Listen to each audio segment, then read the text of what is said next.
that gave 100% every time I went out on the field. Sometimes I wasn't too good, but nobody could accuse me of cheating them out of what they paid to see.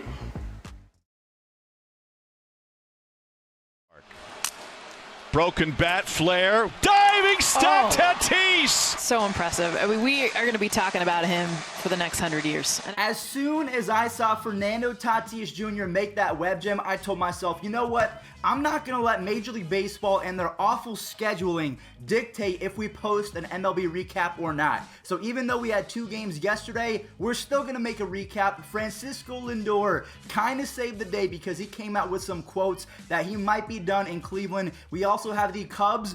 The Cubs choked for once. To all you 3-1 guys in the comment section down below, always mocking me and my Indians fandom. Yeah, your Cubs, they choked too. So that's exactly what we're going to do today. We're going to talk about the Cubs versus the Marlins, the Cardinals versus the Padres. We'll talk about Francisco Lindor. And we're also going to preview the next matchups in the next round. The Yankees versus the Rays and everything else in between. And I promise you, today's MLB recap is going to be one of the best because we just get to talk baseball. Swing and a miss, 100.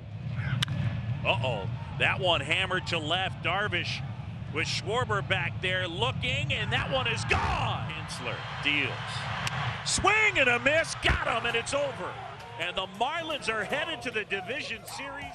As you just saw, the Marlins faced the Cubs yesterday, and they ripped the hearts out of Chicago. I told you all a couple weeks ago that Garrett Cooper was going to be a difference maker, and ever since he rejoined the squad from injury a few weeks back, Brian Anderson is getting better pitches to hit because Garrett Cooper is not someone that you can mess with. And then also on top of the fact that Darvish wasn't even bad, Sixto Sanchez was even better. For the first time since I can't remember his name, Yordan Ventura, I think that's his name, God rest his soul. But Sixto Sanchez threw 16 pitches at 100 plus miles an hour. That is second most to Ventura. He did that a couple years ago when he had 22 pitches over 100. That guy could sling a baseball. So we also, it happened, the Marlins swept the Cubs. So now in the next series, it's going to be the Marlins, the improbable mighty Marlins versus the Atlanta Braves in a series that is starting on Tuesday. So I want you all to go out on a limb.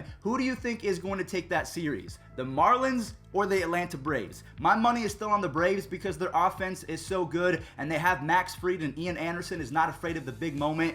I'm going Braves, but the Marlins in 2020, it's got to be the jerseys. It has to be the power of those. It's beautiful. Moving on over to the Cardinals versus the Padres. A lot of people said I jinxed this yesterday because I said the Cardinals had the advantage and that Jack Flaherty was on the bump. Jack Flaherty was brilliant, so that's all I said. They had the advantage. It's not my fault that the Cardinals could not muster up any runs, and the Cardinals, they came into the game with a red-hot offense. But unfortunately, Craig Stammen and a record 9 different pitchers, that is the most amount of pitchers used ever in a shutout. Just so much baseball history has been made in these first couple games of the playoffs. Again, first time ever, 9 pitchers, a shutout, most relief pitchers ever used. So the Padres, after defeating the Cardinals with the help of Fernando Tatis Jr. and the rest of their squad, Jake Cronenworth kind of been in a slump the last couple weeks. He hit a home run and he gave them some life in the 8th inning. So the Padres will now face the Dodgers in a series that also starts on Tuesday. So we're going to have the Marlins versus the Braves. I don't think any of us expected the Marlins to be there, but we all expected this. The San Diego Padres versus the Los Angeles Dodgers. This is going to be a series that you will never forget. If you're 15 years old, I promise you when you have grandchildren in 60 years, you will be talking about how Fernando Tatis Jr. was entering his prime as Mookie Betts was at the peak of his power. I cannot wait to see what Clayton Kershaw does against that Padres offense. Is it going to be postseason Kershaw? Was he really good against the Brewers because the Brewers offense was bad?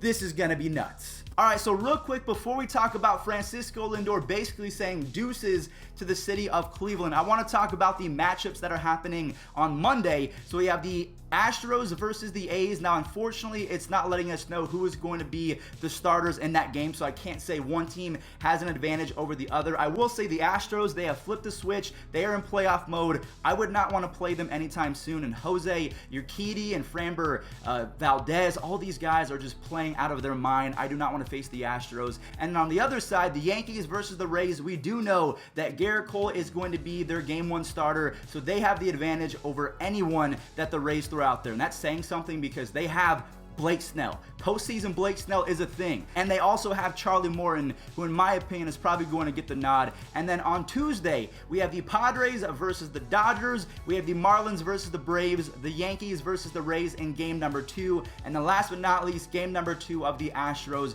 versus the A's. So I've talked about who is going to win the Marlins versus the Braves. Now let's go ahead and predict the rest of them. Who's going to win the Padres and the Dodgers series? Who's going to come out on top, the Yankees or the Rays? And then finally, the Astros or the A's. I'm hoping for the A's, man. Baseball gods, let's make it happen. So this article really caught my attention because it's very blunt and straight to the point. Francisco Lindor sounds done with the Indians after reputation dig. What exactly does that mean? So in a Zoom call, he was asked about his trade rumors and not being on the Indians going forward because that's what the Indians do. They trade Cliff Lee, they trade CC Sabathia, they don't re-sign Manny Ramirez. That's just what they do. They don't hold on to superstars. And Francisco Lindor said, it's not a surprise. It makes sense.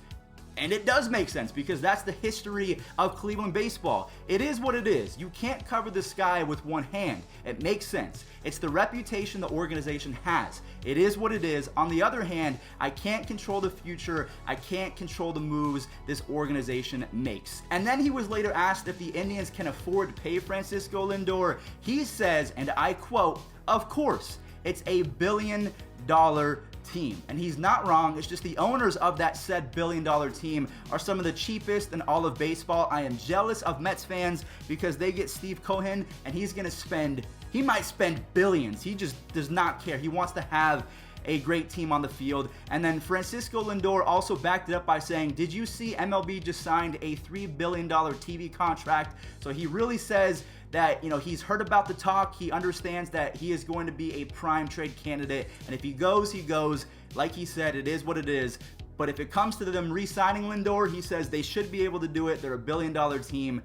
And that's that. So unfortunately, like I said a couple days ago, we may have just seen Francisco Lindor's final days as a member of the Cleveland Indians, which really sucks because he was really bad to end the 2019 season. That's why we kind of missed the playoffs because we were so reliant on his bat, and then he barely even hit 200. I don't think he did in September of 2019. And then if you fast forward to 2020, it was his worst offensive season of his career. He was great defensively and on the base paths, but the reason why we say he is the best shortstop in all of baseball is because of his offensive game on top of his defensive game. He might not even be the best shortstop in baseball going into 2021. I still think that he is, but in the hearts of many, I think you're going with Fernando Tatis. Trevor Story exploded again in 2020. You have Trey Turner, his best season ever. So there's a lot of guys in the mix, so Francisco Lindor is going to have to really pick it up if he wants to hold that crown next year. All right, everyone, well, that is going to do it for today's MLB Recap. We did it. We actually made a full video. What is MLB doing scheduling games when kids are at school? I mean, we had games on Wednesday from 9 o'clock a.m. to whenever it ended, and then there's no games on the weekend. How does that make sense? Weekday games at 9 a.m., 0 weekend games. That's Major League Baseball in a nutshell. Makes no sense. I know that the NBA is on and the NFL is on, but we have the Dodgers versus the Padres, the Yankees versus the Rays. They're going to do numbers. But that does it for me. Enjoy this day in MLB history, and I'll catch you all later. Peace out. Stay safe out there as well. Stay safe. Wash your hands, drink water, eat healthy, open doors for old ladies. There we go. Swing and a miss. 8 strikeouts in a row. He got him. Broken bat pop up on the infield. Max Scherzer has done it again. He has thrown 2.